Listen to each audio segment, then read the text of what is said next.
In Nigeria, hard work is supposed to be a virtue. Success is meant to be celebrated. Confidence should be admired. But what happens when hard work is repeatedly labeled as arrogance? For many Igbo people, this is not just a debate, it's a lived experience.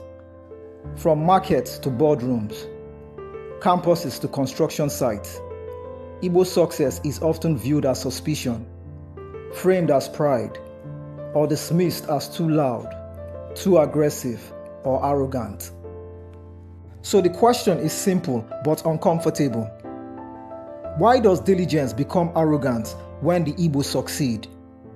And more importantly, is this perception fair, or is it deeply misunderstood?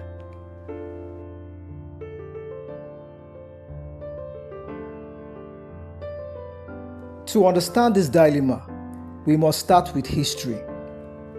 The Igbo people historically lived in decentralized communities, without powerful kings or centralized authority structures.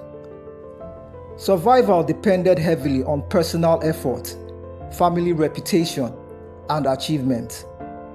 Then came colonial disruption, followed by the Nigerian Civil War. After the war, Igbo people returned to a society where many had lost everything: property, savings, status.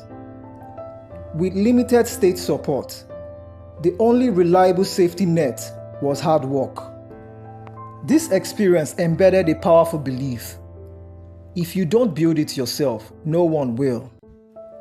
That mindset produced traders, engineers, artisans, academics, and entrepreneurs who measure success not by titles, but by results.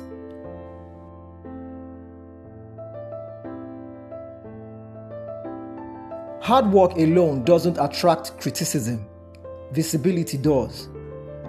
Igbo's success is often public and expressive. New investments are announced.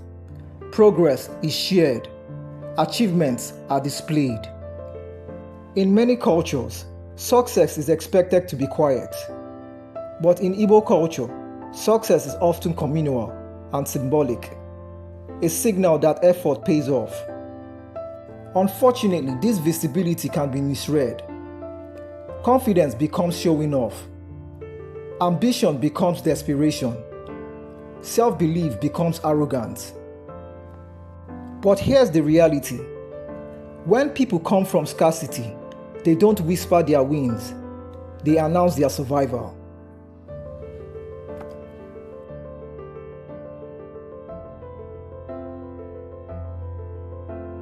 Now let's be honest, because balance matters. There are moments when confidence crosses into arrogance. This is not unique to Igbo people. Every culture struggles with ego when success arrives. But the difference is this: for the Igbo, confidence is often presumed arrogant by default, even before behavior is evaluated. When others are confident, it's leadership. When Igbos are confident, it's too much. This double standard fuels resentment and misunderstanding.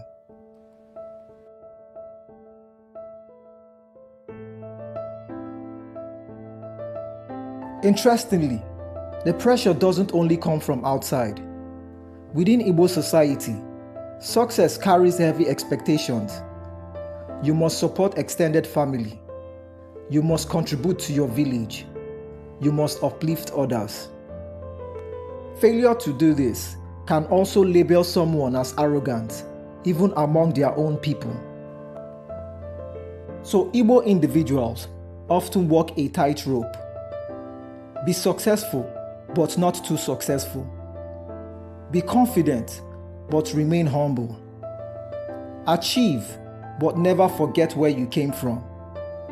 This tension creates emotional exhaustion and constant self-monitoring.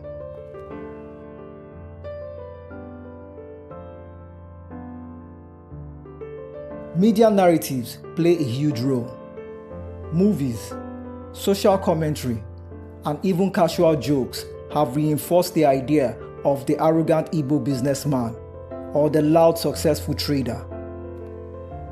Over time, reputation hardens stereotypes into perceived truths. When a stereotype exists, people stop seeing individuals, they see templates. And once that happens, even humility is misinterpreted.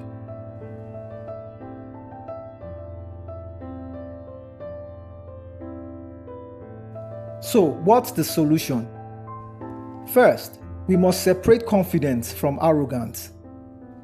Confidence is the belief in one's ability. Arrogance is dismissing the worth of others. Second, Nigerians must learn that success does not look the same across cultures. Some cultures celebrate quietly, others celebrate visibly. Neither is superior. And finally, Igbo people themselves must reflect honesty, not suppress ambition, but pair success with empathy, communication, and awareness. Progress doesn't require shrinking, but understanding requires listening.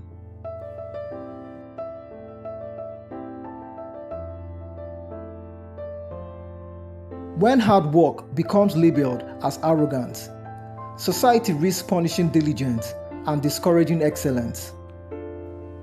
The Igbo dilemma is not just an ethnic issue.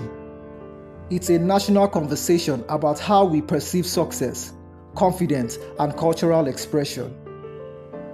If we misunderstand ambition, we discourage growth.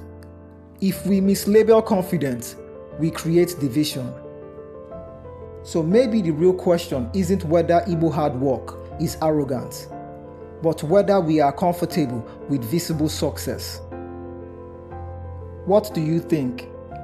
Is hard work being misinterpreted?